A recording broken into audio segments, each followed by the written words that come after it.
কি পরিমাণ যে বিশৃঙ্খলা তৈরি হয় বর্তমান সরকারের সময় কিন্তু বোঝা গেল। মিছিলে মিটিংয়ে সারাক্ষণ একেবারে সয়লাভ। আপনি দেখেন মোবাইল অপারেটররা কি করলো, অবরোধ করে রেখে দিল ঢাকা শহর কলাপস। একদিন না, মানে একাধিক দিন। দাবি দেওয়া যুক্তি অযৌক্তিক আমি বলছি না, কিন্তু পরিস্থিতিটা তো মানুষ সাফার করতেছে। সচিবালয় হচ্ছে বাংলাদেশের প্রশাসনের কেন্দ্রবিন্দু। সেই কেন্দ্রবিন্দুতে আজকে অর্থ উপদেষ্টা তিনি পুলিশের সহায়তায় 6 ঘন্টা অবরুদ্ধ থাকার পর গত রাত 8:20 তিনি বাসায় ফেরেন। বুঝতে পারেন, তিনি বাংলাদেশ ব্যাংকের গভর্নর ছিলেন সালাউদ্দিন আহমেদ। এই মানুষটা অবরুদ্ধ হয়ে থাকলো সচিবালয়েরই কর্মকর্তা কর্মচারী।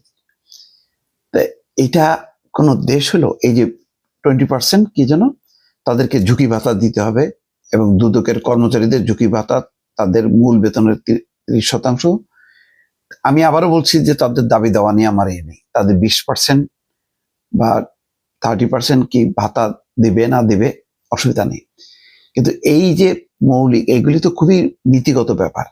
সরকারের রাজস্বের তো একটা সীমা আছে, যে সে তার প্রজাতন্ত্রের কর্মচারীদেরকে কাজদেরকে কিভাবে দেবে, কতটুকু দেবে, সেটা ধারণ করতে পারবে কিনা। শেখ হাসিনা সময় যারা মনে করেন শেখ হাসিনাকে ক্ষমতায় রাখতে পারবে, এই সমস্ত অংশগুলোকে এমন তুষ্ট করছে আর অন্য অংশকে বঞ্চিত করছে। এখন অসন্তুষ্ট অংশরা এখন বিক্ষুব্ধ, এখন আমাদেরও দিতে হবে, আমাদেরও করতে হবে। এই করতে যে সালাউদ্দিন আহমেদকে অবরুদ্ধ রাখছে। আচ্ছা দেখেন, পরবর্তী নির্বাচিত সরকার এই দায়টা সে যদি মনে করে যে না এগুলি ঠিক হয়নি, তখন কি সে সংশোধন করতে পারবে না। তার মানে আপনি পরবর্তী নির্বাচিত সরকারকে আপনি বেকায়দায় ফেলতেছেন। বন্দর নিয়ে চুক্তি, সেই চুক্তি এই যে এই গভর্নমেন্টের আমলে আরো যে সমস্ত চুক্তি হয়েছে, যে আমেরিকার সাথে কি বাণিজ্য চুক্তি হয়েছে, বন্দর চুক্তি হয়েছে, একটা চুক্তিও আলোর মুখ দেখে না। পরের সরকার এসে এইগুলিতেই তো আটকে যাবে। যেমন এই সরকার আটকায় গেছে ওই যে আদানির বিদ্যুৎ নিতে, যে দেখতেছে জোরে বাবা একেবারে মানে কোষাগার খালি হয়ে যাচ্ছে, ওটা মিটাতে অনেকগুলো চুক্তি করছে, কারণ সে ভারতের উপর ডিপেন্ডেন্ট ছিল, ভারতকে যা ইচ্ছা দিয়ে দিছে। এখন এই সরকারকে সেটা বহন করতে হচ্ছে। আবার এই সরকারও যেহেতু অনির্বাচিত সরকার, এখন যে যেমন ভাবে পারে দাবি আদায় করে নিচ্ছে। পরের সরকারের জন্য একটা বিশাল একটা জট হবে, এগুলো কারেকশনও করতে পারবে না, কারণ এটা হলো মানুষের স্বার্থ সংশ্লিষ্ট। মানুষ যখন নাকি আর্থিকভাবে সুবিধা পায়, সেই সুবিধা আপনি কাটিল করতে পারবেন, আপনি সুবিধা বাড়াইতে পারবেন কিন্তু কাটিল করতে পারবেন না।